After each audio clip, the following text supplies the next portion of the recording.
달마다 이것만은 꼭 알아야 하는 핵심 소방 정보를 알아보는 소방 브리핑 시간입니다. 이번 시간에는 대구 동부소방서의 김덕수 구급대장과 함께 8월 소방 정보에 대해서 이야기 나눠보겠습니다. 안녕하십니까? 안녕하세요. 네, 장마에 태풍까지 지나고 바로 폭염이 찾아왔습니다. 서해서는 해마다 폭염 관련 구급 출동 건수도 늘어나고 있다고요? 예, 해마다 폭염 시작일도 빨라지고 폭염 일수 또한 점점 늘어나고 있는데요. 폭염이 시작되는 날짜를 보면 2017년은 5월, 2018년과 지난해인 4월 20일쯤이었고요. 폭염 일수도 평균 40일대로 해마다 늘어나는 추세에 있습니다. 네, 그렇군요. 그럼 폭염으로 인한 응급 상황을 예방할 수 있는 방법이 있겠는데요. 몇 가지 주의사항에 대해서 말씀해 주시죠.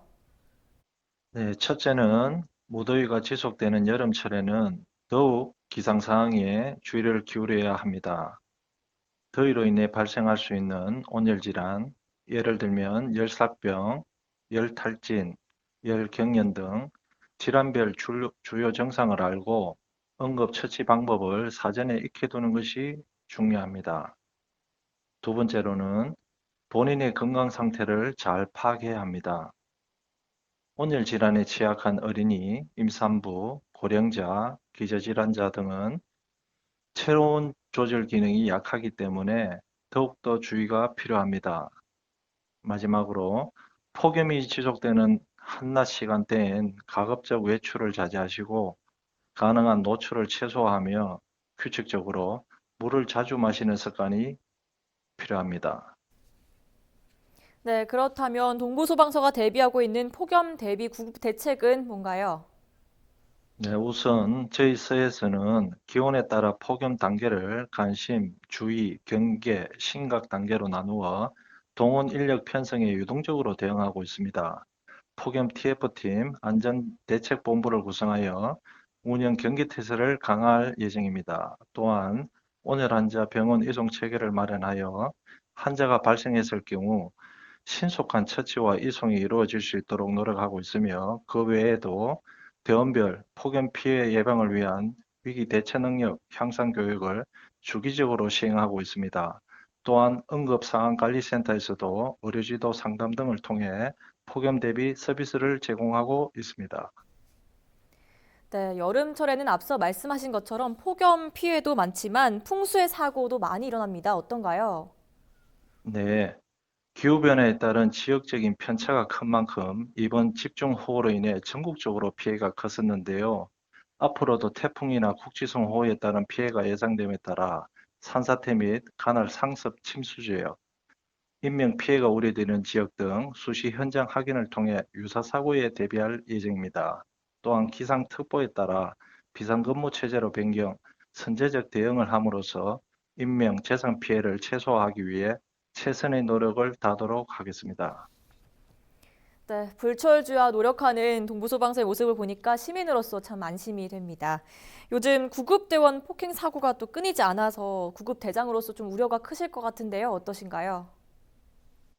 최근 3년간 통계만 보더라도 전국적으로 구급대원 폭행 사건이 매년 증가 추세에 있다는 것이 현실입니다. 가해자 중 주치자가 90% 이상으로 음주 상태에서 구급대원들을 폭행하는 경우가 많습니다. 시민들의 생명을 보호하고자 불철주야 애쓰고 있는 우리 대원들을 힘들게 하거니와 심지어는 사망에 이르는 경우까지 참으로 안타까운 피해가 끊이지 않는 실정입니다. 네, 그렇다면 구급대원 폭행 사고를 좀 예방하기 위해서 동부소방서에서는 어떠한 노력을 기울이고 계신가요? 우선 철저한 예방 교육이 필요하다고 생각합니다. 그래서 우리 구급대에서도 사례별로 현장 대응 요령, 하술 기법 등 대원 보호 차원에서의 교육을 지속적으로 실시하고 있습니다. 또한 구급차 내에서도 경고 스티커를 부착하는 등 폭행 근절 문화 확산을 위해 노력하고 있습니다. 아울러 가해자 처벌 기준을 강화할 수 있는 제도 개선 및 폭행 근절을 위한 대국민 홍보가 추가적으로 필요할 것 같습니다. 무엇보다 시민들의 인식 변화가 절실할 때입니다. 마지막으로 시민들께 한 말씀 부탁드립니다. 준비된 대구 소방 슬로건을 바탕으로 저희 동부소방서에서는 폭염 및 풍수에 대비하여 전 직원들은 오늘도 한결같이 많은 노력을 하고 있습니다. 앞서 말씀드린 바와 같이 재난은 예고 방송이 없습니다. 사전에 철저한 대비만이 최선의 선택이라 하겠습니다. 소방에 대한 시민 여러분들의 지속적인 관심과 지지에 감사드리며 끝으로 우리 구급대원들이 안전하게 시민의 생명을 보호할 수 있도록 폭행 건절 문화 확산에 동참해 주셨으면 합니다. 감사합니다. 네, 여기까지 듣겠습니다. 오늘 말씀 고맙습니다. 지금까지 대구 동부소방서 김덕수 구급대장이었습니다.